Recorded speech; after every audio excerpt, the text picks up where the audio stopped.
Hello students, नमस्कार। मैं विवेक कुमार एक बार फिर आपका स्वागत करता हूं विनायका इंस्टीट्यूट के अंदर। तो आज हम स्टूडेंट्स जो हमारी हरियाणा जीके की डिस्ट्रिक्ट वाइज जो हमारा मतलब कोर्स चला हुआ है उसका सेकंड लेक्चर बना रहे हैं। जैसे कि हमने इसके अंदर कुरुक्षेत्र के बारे में जानकारी प्राप्त करनी है, ठीक है। तो इसके अंदर कुरुक्षेत्र के बारे में हम जानकारी प्राप्त करेंगे डिस्ट्रिक्ट वाइज जो हमारा मतलब इसके अंदर कोर्स चला हुआ है। तो ये स्टूडेंट्स की जो डिमांड रही है उसके मुताबिक हम तैयार कर रहे हैं, ठीक है। तो सबसे पहले मैं बात करता हूं कुरुक्षेत्र। तो कुरुक्षेत्र नाम पड़ा कैसे? कुरुक्षेत्र नाम पड़ा राजा कुरु के नाम पर इसका नाम कुरुक्षेत्र पड़ा है स्टूडेंट्स, ठीक है। इसको धर्मनगरी भी कहा जाता है। क्या कहा जाता है? इसको धर्मनगरी भी कहा जाता है। क्यों कहा जाता है धर्मनगरी? क्योंकि इसके अंदर 365 से भी ज्यादा स्थल है, मतलब तीर्थ स्थल रहेंगे यहाँ पर। कितने? 365 से भी ज्यादा तीर्थ स्थल हरियाणा में कौन से जिले के अंदर है? तो हमारे कुरुक्षेत्र के अंदर रहेंगे स्टूडेंट्स, ठीक है। ये हमारा 23 जनवरी 1973 को मतलब जिला बनाया गया था। कब बनाया गया था? 23 जनवरी 1973 को इसको क्या बनाया गया था स्टूडेंट्स? जिला बनाया गया था। दूसरा, ये कुरुक्षेत्र कौन सी नदी के किनारे बसा हुआ है? ये हमारा कुरुक्षेत्र जो है सरस्वती नदी के किनारे बसा हुआ है स्टूडेंट्स, ठीक है ना। और इसके अलावा एक बात और बता देता हूं कि महर्षि वेदव्यास जो है ना, उन्होंने जो महाभारत का संकलन किया था वो भी हमारा सरस्वती नदी के किनारे बैठकर किया था। और महाभारत का जिक्र ही आ गया है तो मैं बताता हूं, महाभारत का युद्ध लगभग 900 ईसा पूर्व हुआ था स्टूडेंट, ठीक है। और वो हमारा कौरवों और पांडवों के बीच हुआ था। और जो युद्ध है ना वो 18 दिन तक चला था। इसीलिए इसके अंदर मतलब 18 पर्व या 18 अध्याय माने जाते हैं महाभारत के अंदर। और महाभारत के अंदर मतलब मैं एक जिक्र और करता हूं कि 13वें दिन है ना, अभिमन्यु की आमिन नाम के गांव के अंदर क्या हो जाती है? हत्या हो जाती है चक्रव्यूह तोड़ते समय, ठीक है। तो इसीलिए उस गांव का नाम भी क्या रख दिया गया है? अभिमन्युपुर रख दिया गया है स्टूडेंट, ठीक है। तो इसके अलावा फिर यहां पर हमारे मतलब महाभारत के अंदर एक क्वेश्चन और भी आ जाता है कि जैसे भीष्म पितामह मौत की सैया पर जब लेटे हुए थे ना, तो उस समय उनको क्या लगती है बच्चों? प्यास लगती है। और जैसे प्यास लगती है ना तो उन्होंने अर्जुन को कहा कि बेटा मुझे प्यास लगी है। तो अर्जुन क्या करता है कि धरती में एक तीर चलाता है और उस तीर से वहां पर क्या होती है? गंगा उत्पन्न होती है और उससे भीष्म पितामह की प्यास बुझाई जाती है। इसीलिए यहां पर देखिए गंगा का जिक्र, बाण गंगा तीर्थ, बाण गंगा तीर्थ, इसी वजह से बाण से जो गंगा निकली थी ना, इसीलिए यहां पर बाण गंगा तीर्थ का जिक्र किया गया है, ठीक है। तो दूसरा मैं बता देता हूं कि कुरुक्षेत्र की जनसंख्या जो है ना वो 10 लाख से कम वाले जिलों के अंदर काउंट होती है। इसकी जनसंख्या 9,64,655 रहेगी। और इसका लिंगानुपात है ना वो 888 है स्टूडेंट। 1000 लड़कों के ऊपर इतनी लड़कियां हैं। लेकिन इसके बाद एक छोटी जनगणना की गई है ना, उसके अंदर कुरुक्षेत्र का जो लिंगानुपात है वो इंप्रूवमेंट किया गया, मतलब काफी इंप्रूव हुआ है, ठीक है। फिर हम एजुकेशन की बात करते हैं तो एजुकेशन यहाँ की 76.7% यानी कि 76.7% यहाँ की साक्षरता है। और यहाँ का जो घनत्व है ना वो 630 व्यक्ति पर किलोमीटर स्क्वायर के अंदर है स्टूडेंट, ठीक है। और इसका जो एरिया रहेगा ना वो हमारा 1530 किलोमीटर स्क्वायर एरिया रहेगा कुरुक्षेत्र का, ठीक है। तो बाण गंगा तीर्थ यहां पर कुरुक्षेत्र के अंदर है, मैंने जानकारी दे दी है। फिर मैं बात करता हूं सन्निहित सरोवर। सन्निहित सरोवर को 7 नदियों का संगम भी कहा जाता है। बोलते हैं कि कौन सा ऐसा सरोवर है जो 7 नदियों का संगम है? तो सन्निहित सरोवर रहेगा। और ये हमारा देखिए भगवान विष्णु और मां लक्ष्मी का क्या माना जाता है? वास स्थल भी माना जाता है स्टूडेंट्स। कौन सा? सन्निहित सरोवर। फिर हम बात करते हैं बिड़ला मंदिर की। तो बिड़ला मंदिर भी कुरुक्षेत्र के अंदर रहेगा। विशेषता क्या है इसकी दीवारों पर है ना जो हमारी मतलब महाभारत के अंदर जो गीता का उपदेश श्री कृष्ण ने अर्जुन को ज्योतिषर नाम के स्थान पर दिया था ना, तो उसके अंदर जो गीता के श्लोक हैं वो हमारे किसके? बिड़ला मंदिर की दीवारों पर लिखे हुए हैं, ठीक है। फिर यहां पर एक आता है ब्रह्म सरोवर। ब्रह्म सरोवर के बारे में मैं जानकारी दे देता हूं। ये पक्की ईंटों से बना हुआ है चारों तरफ से। सबसे खास बात यानी कि कौन सा मतलब सरोवर ऐसा है जो पक्की ईंटों से बना हुआ ब्रह्म सरोवर है? इसका जिक्र देखिए कहां कहां मिलता है जो मोहम्मद गजनवी 1014 के अंदर थानेसर पर क्या करता है, हमला करता है ना, और वहां से चक्कर स्वामी की मूर्ति लेके जाता है बच्चों, और उस मूर्ति को कहां पर, मक्का मदीना की जो सीढ़ियां है ना वहां पर चिनवा देता है, ताकि आते जाते लोग अपने पैरों से उसको क्या रहे, रोंदते रहें। ठीक है, तो उसके साथ 4 कवि आए थे स्टूडेंट्स, किसके, गजनवी के साथ 4 कवि आए थे, और याद नहीं रहे तो फूफा, एफ से फिरदौसी, एफ से फिर उतवी, फिर हमारा एक इसके अंदर मतलब एलबरूनी, और एक हमारा उतवी। ठीक है, एफ से फतवी, यू से उतवी, और ती से मतलब दूसरा एफ से हमारा क्या था, फिरदौसी हो गया, और फिर ए से हमारा एलबरूनी। और जो एलबरूनी था ना उसने एक किताब लिखी है ताकीद ए हिंद, यानी हिंद का आईना भी कह सकते हो।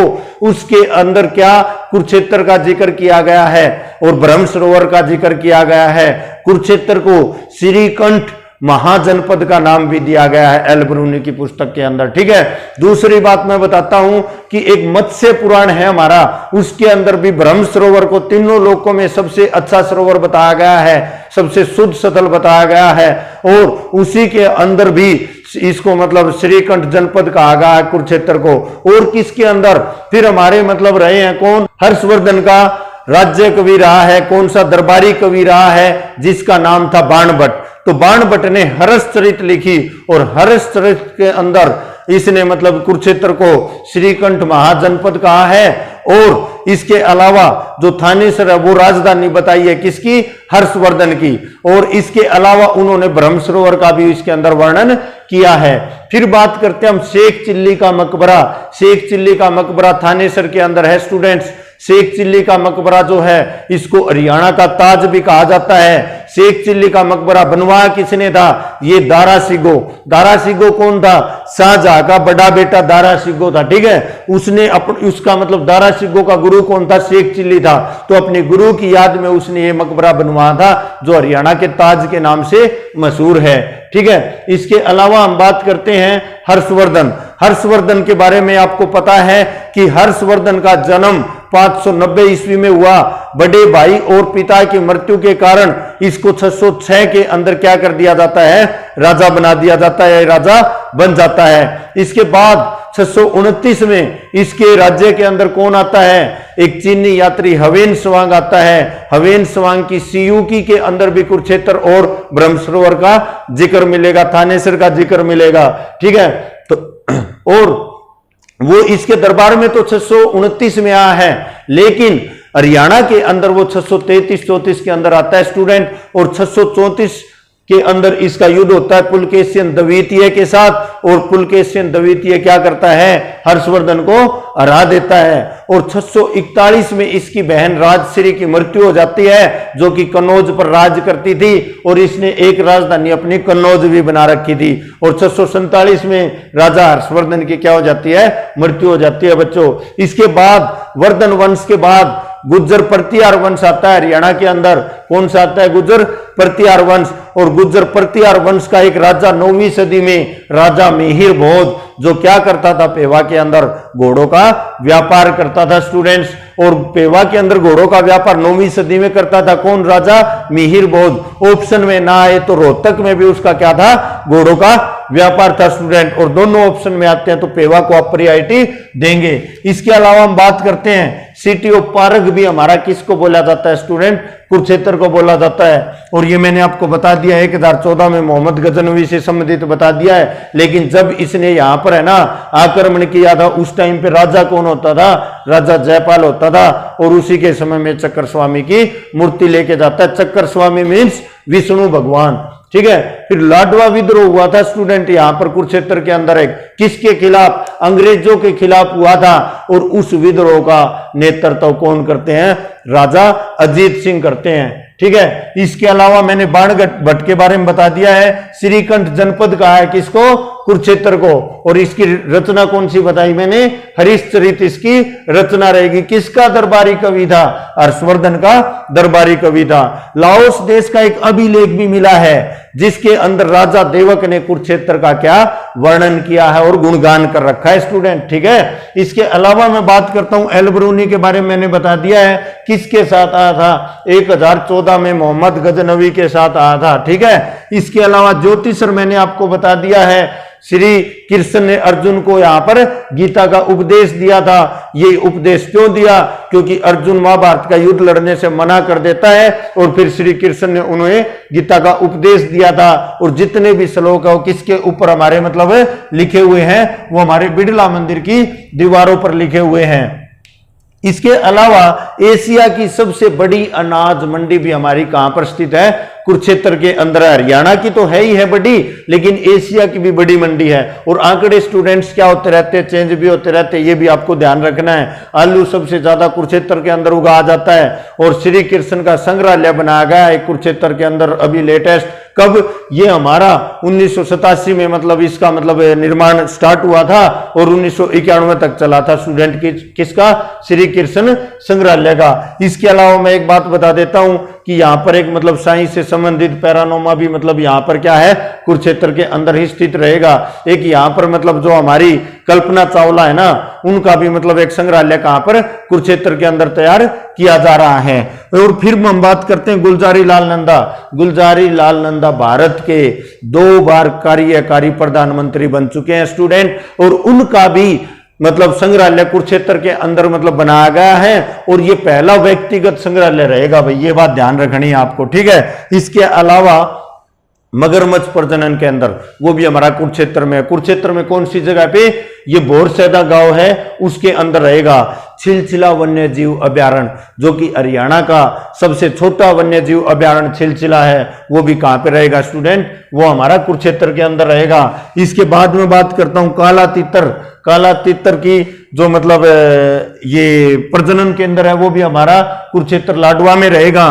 पैराकिट का जो प्रजनन केंद्र है वो भी हमारा लाडवा कुरुक्षेत्र के अंदर रहेगा। और एक बात और बता देता हूं, काला तीतर जो है ना, उसकी जन्मभूमि सिरसा को माना जाता है स्टूडेंट। किसको, सिरसा को। और ये बता देता हूं, सिरसा और अंबाला 2 मतलब हमारी क्या है, लोकसभा की आरक्षित सीटें, ये बात ध्यान रखनी है। और दोनों ही के अंदर क्या है, नौसेना के ऑफिस भी मतलब बने हुए हैं। नौसेना के मतलब मुख्यालय भी यहाँ पे रहेंगे। कहां पर है, एक तो सिरसा के अंदर रहेंगे, अंबाला के अंदर, ठीक है। इसके अलावा नील क्रांति कृष्णा डैम एक पर्यटन स्थल है स्टूडेंट, कुरुक्षेत्र के अंदर ही रहेगा और ये आपको ध्यान रखने की बात है। फिर हम बात करते हैं KUK।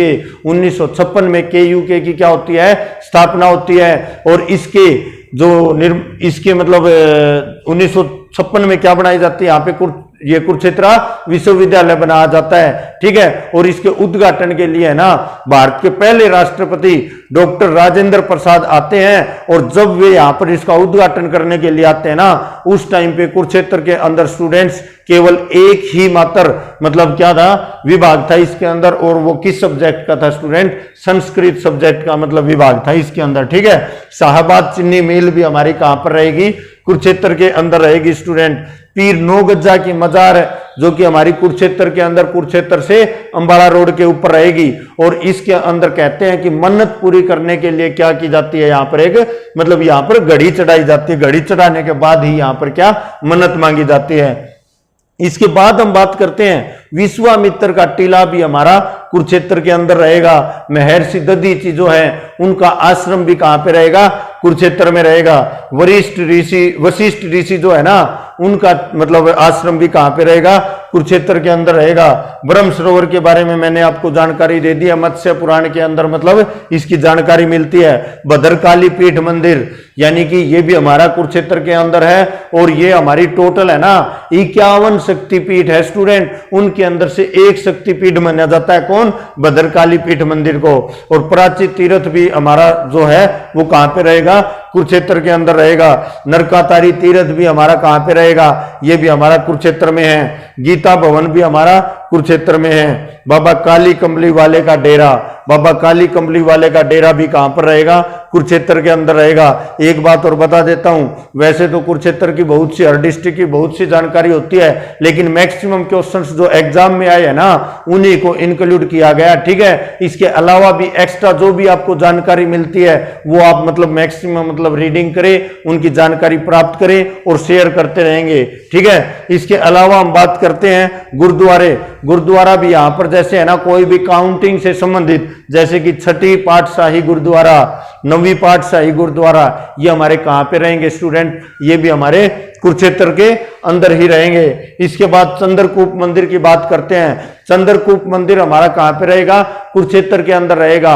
और इसका निर्माण कहते हैं कि जो पांडव था ना सबसे बड़ा, कौन? युधिष्ठिर, उसने इसका निर्माण करवाया था भाई, ठीक है। इसके अलावा इसको कुरुक्षेत्र को धर्मनगरी भी कहा जाता है। क्या कहा जाता है? धर्मनगरी, ठीक है। इसके अलावा दुख भंजेश्वर मंदिर भी कहां पे रहेगा? हमारा दुख भंजेश्वर मंदिर भी हमारा कुरुक्षेत्र के अंदर रहेगा। नारायण मंदिर भी मतलब कहां पे रहेगा? हमारा कुरुक्षेत्र के अंदर रहेगा। लक्ष्मी नारायण का मंदिर भी हमारा कुरुक्षेत्र के अंदर है। स्थानेश्वर महादेव मंदिर, देखिए स्थानेश्वर वैसे थानेश्वर का पुराना नाम है, ठीक है।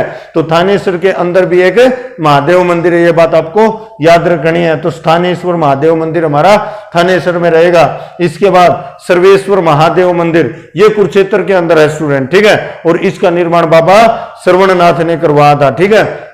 यहां से एक संदीप सिंह, आप जानते हैं खेल मंत्री हमारे हरियाणा के, ठीक है। और ये भी हमारे कुरुक्षेत्र से हैं और ये हॉकी टीम के अंदर मतलब बहुत ही अच्छे खिलाड़ी रहे हैं। और आपको पता होगा कि अभी ये राजनीति में आए, एमएलए बने और अभी इनको खेल मंत्री मतलब बनाया गया हरियाणा का। इसके अलावा मेले कौन कौन से लगते हैं स्टूडेंट? वैसाखी का मेला भी कुरुक्षेत्र में लगता है, पेवा का मेला लगता है, सूर्य ग्रहण का मेला लगता है। NH1 और NH152 है यहाँ पर बच्चे, NH1 और NH2 दोनों का नाम बदलकर NH44 कर दिया गया है। और NH152 अभी नाम है, ये पहले NH65 होता था, वो अकॉर्डिंग टू ऑप्शन आपको मतलब इसके अंदर से देखना है स्टूडेंट। तो ये कुरुक्षेत्र के बारे में जितनी जानकारी थी वो आपको दे दी गई है, और भी एक्स्ट्रा आप इस जानकारी को मतलब वाइड लेवल पे प्राप्त करते रहेंगे, ठीक है। तो आज के लिए स्टूडेंट्स इतना ही। Thank you. जय हिंद, जय भारत।